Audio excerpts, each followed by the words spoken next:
Kamareddy declaration కు తూట్లు పొడుస్తున్న రేవంత్ సర్కారుపై రాష్ట్ర వ్యాప్తంగా బీసీ వర్గాల ప్రజలు మండిపడుతున్నారు. కేవలం 42% రిజర్వేషన్ల అంశాన్ని పట్టుకొని తమను మభ్యపెట్టలేవని రేవంత్ రెడ్డిని హెచ్చరిస్తున్నారు. కామారెడ్డి డిక్లరేషన్లో ఇచ్చిన హామీల సంగతేంటని ప్రశ్నిస్తున్నారు. కామారెడ్డి జిల్లాలో బీసీ సంఘాల నేతలు ప్రజలు ఏమనుకుంటున్నారో మా ప్రతినిధి రవీందర్ అందిస్తారు.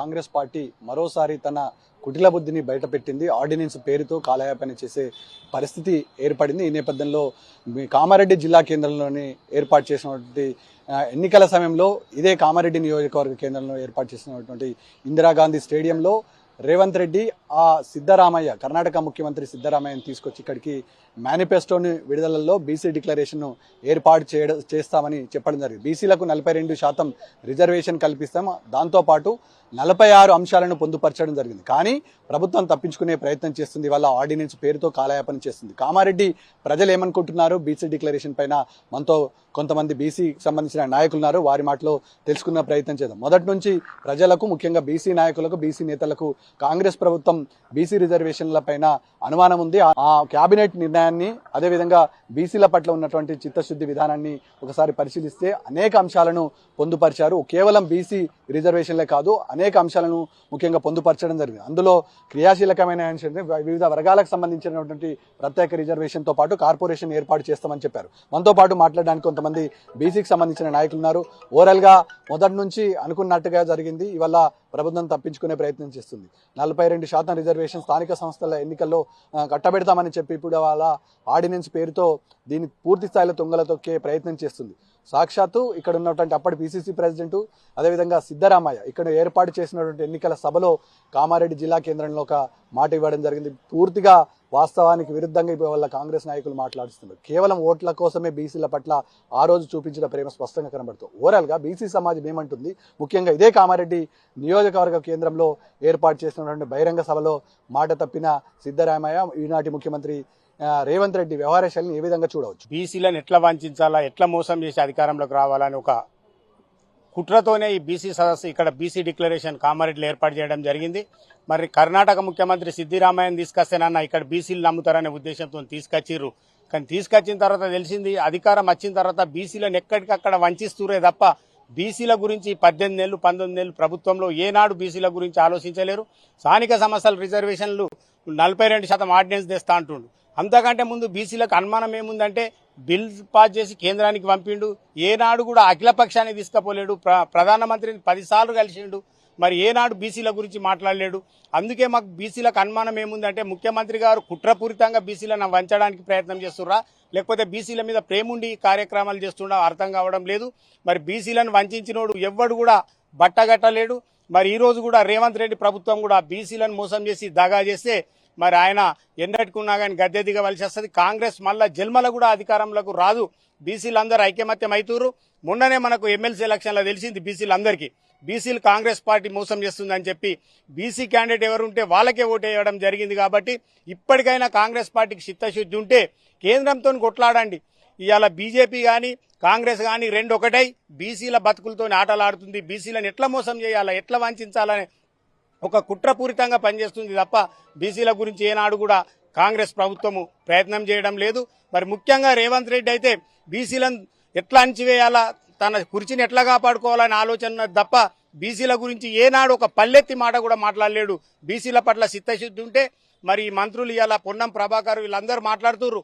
వీళ్ళు ఒక బీసీ బిడ్డ అయి కూడా మరి తప్పుడు పనులకు కూడా ఇలా క్యాబినెట్ల వాళ్ళు నిర్ణయం చేసిర్రు. గతంలో వేరే రాష్ట్రాలలో కూడా ఇటువంటి ఆర్డినెన్స్ తెస్తే ఎక్కడ కూడా చెల్లలేదనే విషయం వీళ్ళకి తెలియదా?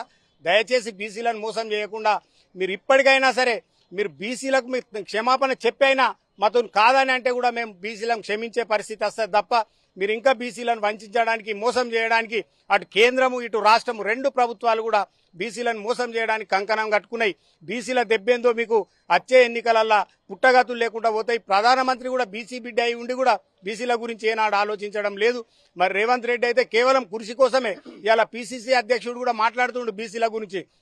నీకు ఒకవేళ చిత్తశుద్ధి ఉంటే బీసీలకు ఇచ్చిన హామీ కామారెడ్డి డిక్లరేషన్ ను తూచా తప్పకుండా అమలు చేసి ఒక బీసీ బిడ్డ మా పీసీసీ అధ్యక్షుడు ఉంటే బీసీలకు న్యాయం జరిగిందని అనే రీతిలో నువ్వు ప్రభుత్వం మీద ఒత్తిడికి తేవలసిన అవసరం ఎంతైనా ఉందని చెప్పి మేము డిమాండ్ చేస్తున్నాం.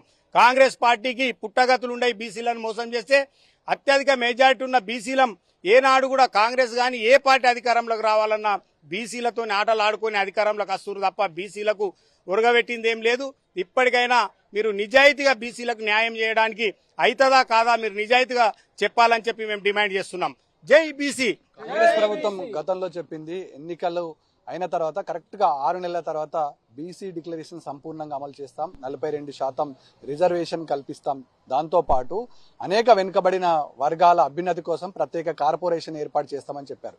కానీ ప్రభుత్వం ఏర్పడి 18 నెలలు అవుతుంది, ఆర్డినెన్స్కే అయింది. కేవలం సుప్రీంకోర్టు గైడ్లైన్స్ ప్రకారం వివరించాల్సిన ప్రభుత్వం అని వాళ్ళ తప్పించుకునే ప్రయత్నం చేసింది. ముఖ్యంగా ఆర్డినెన్స్ ఎక్కడ కూడా నిలబడలేదు. అదేవిధంగా స్థానిక సంస్థల ఎన్నికల్లో సుప్రీంకోర్టు తేల్చి చెప్పింది కాబట్టి వాళ్ళ మరోసారి బీసీలను ఏమార్చే ప్రయత్నము, ఇది బీసీల నుంచి తప్పించుకునే ప్రయత్నం స్పష్టంగా కనబడుతుంది. ఓవరాల్ గా ప్రధాన పాత్రలో ఉన్నటువంటి పిసిసి అధ్యక్షుడు, బీసీ మంత్రులు ఈ వ్యవహారం పైన ఇప్పటి వరకు నోరు మెదపని సందర్భం స్పష్టంగా కనబడుతుంది. ప్రభుత్వానికి చిత్తశుద్ధి లేనట్టుగా స్పష్టంగా కనబడుతుంది. ఓవరాల్ గా చూస్తే ప్రభుత్వ వ్యవహార శైలి పట్ల సాధారణ బీసీలు ఏమనుకుంటున్నారు? బీసీలకు ఇప్పుడు అర్థమైపోతుంది కాంగ్రెస్ ప్రభుత్వం బీసీలను మోసం చేయడానికి తప్ప అది లేదు. ఒకవేళ నిజంగానే ఒక స్థానిక సంస్థల రిజర్వేషన్లను పక్కకు పెడితే బీసీ డిక్లరేషన్లు ఉన్న వడ్డీ లేని 10 లక్షల రుణం ఎటుపోయింది, బీసీల కార్పొరేషన్ ఎటుపోయింది, బీసీల గురించి మాట్లాడే దిక్కు లేదు. ఇంతవరకు 18 నెలలైనా ₹1 బడ్జెట్ ఇవ్వలేరు. ఆనాడు బీసీ డిక్లరేషన్ల సంవత్సరానికి 20,000 కోట్లు ఇస్తామన్న కాంగ్రెస్ ప్రభుత్వం 2 బడ్జెట్లు పెట్టింది, 3 బడ్జెట్లు దగ్గరికి వస్తుంది కానీ ఇంతవరకు రూపాయి కూడా ఇవ్వలేదు. బీసీల బతుకుల్లో ఎలాంటి మార్పు చేయలేదంటే కేవలం కాంగ్రెస్ పార్టీ ప్రభుత్వమే. మాకు అర్థమవుతుంది. ఇప్పుడు మా ఊళ్ళల్లో కూడా మేము బీసీలందరినీ కూడా ఏకం చేయడానికి మాట్లాడితే ఎట్టి పరిస్థితుల్లో కాంగ్రెస్ వాళ్ళు మనకు మోసం చేస్తుడు తప్ప న్యాయం చేయరు. బీసీ బిడ్డలను దొక్కడానికి వంచడానికే వీళ్ళు ప్రయత్నం చేస్తున్నారు అని చెప్పి బీసీ సంఘాలన్నీ ఏకమవుతున్నాయి. కాంగ్రెస్ ప్రభుత్వానికి ప్రతిఘటన బీసీల ద్వారా ఎదురుగాక తప్పదని చెప్పి మేము తెలియజేస్తున్నాం, హెచ్చరిస్తున్నాం. ముఖ్యంగా రిజర్వేషన్లు అంటే కేవలం స్థానిక సంస్థల ఎలక్షన్ సంబంధించిన రిజర్వేషన్లే కాదు, 42% కాదు, అట్టడుగు వర్గాలున్న బీసీలను అభ్యున్నత స్థాయికి తీసుకురావాల్సిన బాధ్యత మాపైన ఉందని ఆ రోజు మేనిఫెస్టోలు పెట్టారు. బడుగు బలహీన వర్గాలు ఉన్నటువంటి నేత గీత కార్మికులతో పాటు అనేక వర్గాల కోసం ప్రత్యేక కార్పొరేషన్ ఏర్పాటు చేస్తామని చెప్పారు. ఇవాళ అంశాలు ఏవి కూడా ముఖ్యమంత్రి కానీ, మంత్రివర్గం కానీ, అదేవిధంగా ప్రభుత్వ పెద్దలు కానీ ఎవరు కూడా దానికి వెనకాలన్న మతలబు చెప్పకుండా కేవలం రిజర్వేషన్ల సాకునే చూపిస్తున్నారు. ఓవరాల్ గా డిక్లరేషన్ కు సంబంధించిన అంశాలలో ఇవాళ తప్పించుకునే ప్రయత్నం చేసేటువంటి కాంగ్రెస్ ప్రభుత్వం రేపటి స్థానిక సంస్థల ఎన్నికల్లో బీసీల తీర్పు ఏ విధంగా ఉండబోతుంది? బీసీలో గ్రామాలల్లో ఎలక్షన్లో చెప్పినవి నమ్మిండ్రు. మరి మా బీసీలకు న్యాయం చేస్తారు, అభివృద్ధి చేస్తారు, మరి అందరికీ కార్పొరేషన్ పెట్టి గరీబ్ గాళ్లకు ఉన్నోళ్లకు అందరికీ న్యాయం చేస్తారనే ఉద్దేశంతో కాంగ్రెస్ పార్టీకి ఓట్లేయడం జరిగింది. ఇప్పుడు 6 నెలల్లో మేము కార్పొరేషన్ పెట్టి అందరికీ న్యాయం చేస్తాం, ఫండ్స్ విడుదల చేస్తాం, దానికి ఒక శాఖ పెడతామని చెప్పేసి ఒక మంత్రిత్వ శాఖ పెడతామని చెప్పిండ్రు.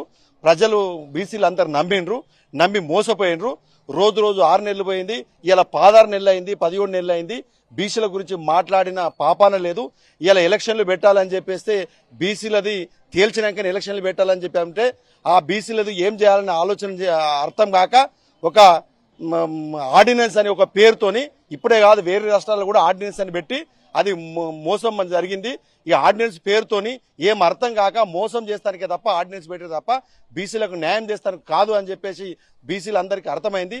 ఇప్పుడు స్థానిక సంస్థల ఎలక్షన్లు పెడితే బీసీలందరూ ఎదురు తిరిగి మీ చెప్పిన మాటలు ఏమైంది, ఇప్పుడు ఏం చేస్తున్నారని చెప్పేసి గ్రామాలకు రాకుండా బీసీలందరూ ఏకమై వాళ్ళను ఎదుర్కొంటామని చెప్పేసి వాళ్ళకు డిమాండ్ చేస్తా ఉన్నాం. కాంగ్రెస్ పార్టీకి ఇకనైనా ఆలోచన చేసి ఒక కాంగ్రెస్ పార్టీలో ఉన్న బీసీలకు ఏదో చిన్న పదవులు ఇచ్చి మోచేతుకు బెల్లం పెట్టి ఏదో వాళ్ళ ఎంబట మాట్లాడిపిస్తారు తప్ప న్యాయం చేసింది ఏం లేదు.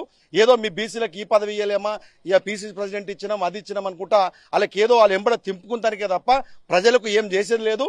ప్రజలకు ఏమన్నా చేయాలి అంటే చేసి చూపెట్టాలి. ఆనాడు టీఆర్ఎస్ ప్రభుత్వం కూడా బీసీలకు బీసీ బంద్ అని చెప్పి ఒక్కొక్క ₹1,00,000 కూడా ఇవ్వడం జరిగింది. ఇంకా అన్ని నాయి